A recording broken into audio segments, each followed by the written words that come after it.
Have you ever heard of a king so powerful he didn't need to go to war? A ruler so respected that even rival kingdoms chose peace over bloodshed? Today I'm going to take you back over 1,000 years into the misty heart of Anglo-Saxon England to meet a man who's rarely talked about, but whose reign shaped the very idea of English monarchy. His name?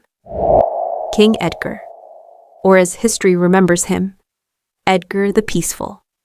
Now I know what you're thinking. Peaceful.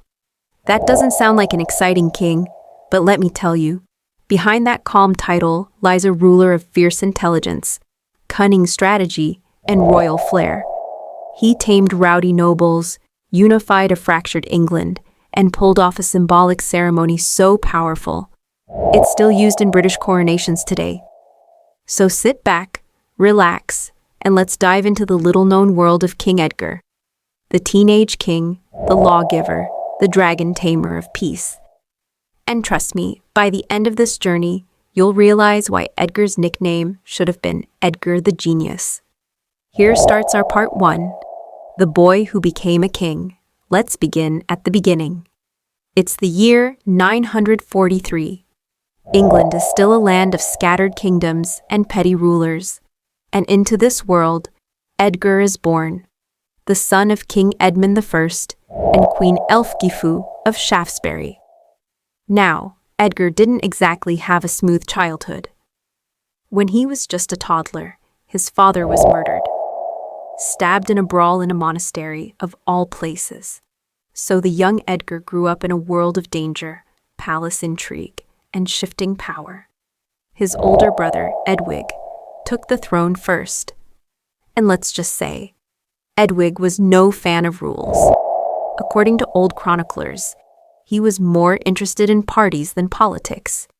In fact, there's a famous story that during his own coronation feast, Edwig slipped away to, entertain himself with a noblewoman and her mother. A bishop had to drag him back to the ceremony. Needless to say, not everyone was thrilled with King Edwig. Meanwhile, Edgar was growing up in the kingdom of Mercia, building alliances, studying the church, and making powerful friends.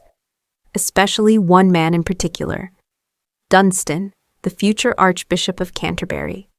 In 959, Edwig died suddenly, possibly poisoned, though no one can prove it.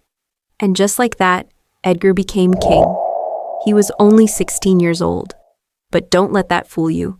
This teenager was about to lead England into a golden age. Part 2, Edgar the Unifier. From the moment Edgar took the throne, everything changed. He quickly brought the previously divided regions of Wessex, Mercia, and Northumbria under one crown. And he didn't do it with swords. He did it with diplomacy and strategy. He didn't just rule England, he unified it. Now here's something incredible. Within just a few years, even the kings of Scotland, Strathclyde, and Wales came to submit to Edgar. Not because he threatened them, but because they respected him. In 973, in a ceremony like no other, Edgar was crowned at Bath in a lavish coronation, the first of its kind. But this wasn't just a crowning, it was a performance, a message. According to one account, no fewer than 8 daws, kings rode Edgar's royal barge on the River Dee, while he sat proudly at the helm. Imagine that. 8 rulers showing fealty to the teenage king of England. It was theater, it was politics, it was brilliant. Even today, British monarchs follow the structure of that very ceremony from 973. In fact, Queen Elizabeth II's coronation in 1953 was inspired by it. And King Charles III's, same idea.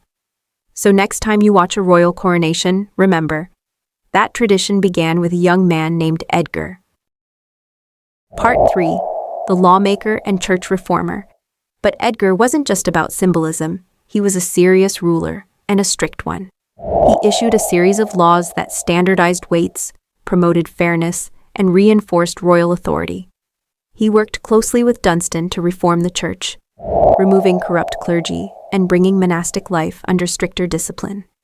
He also had a radical idea: one country, one law. Before Edgar, every region had its own legal quirks.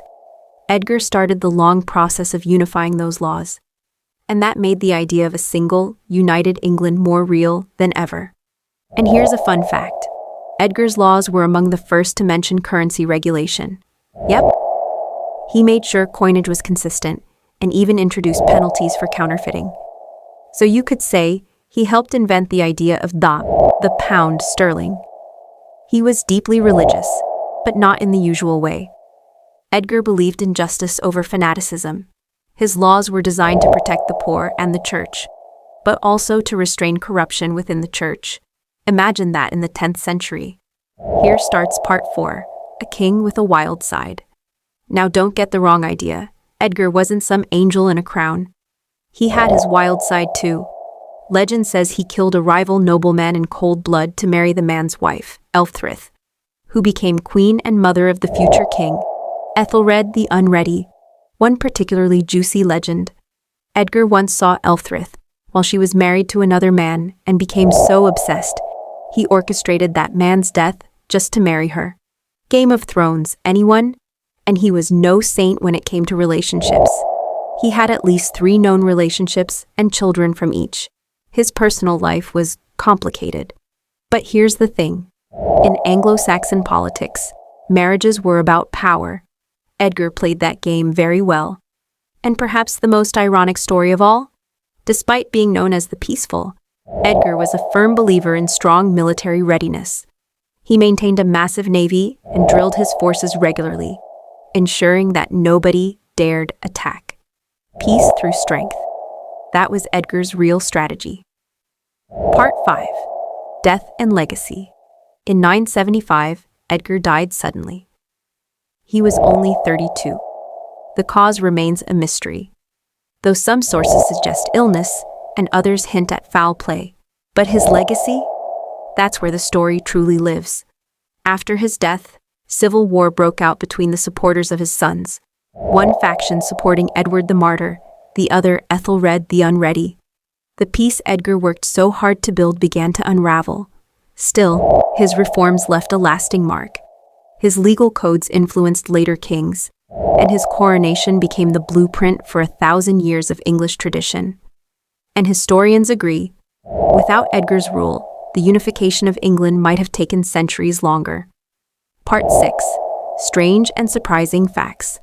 Now here's the fun part. The trivia you didn't hear in school. First is the King of Ghosts. Some later legends called Edgar the King of Ghosts because of how calm and secretive he was.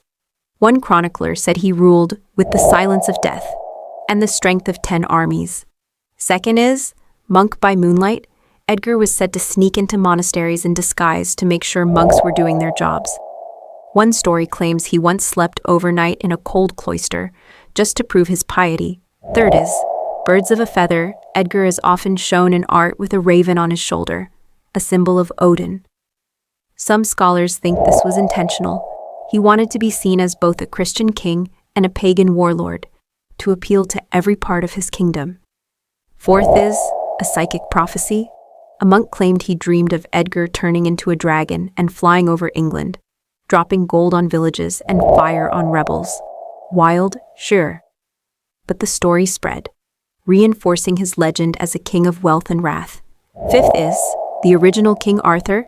Some believe Edgar was one of the inspirations for the later legends of King Arthur. The whole King of Kings, barge rowing, and peaceful Golden Age themes line up almost too perfectly.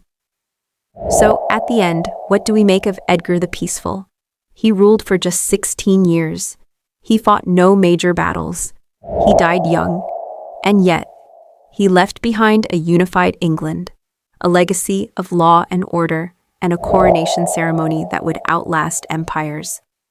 He ruled not with the sword, but with strategy, not with fear, but with foresight.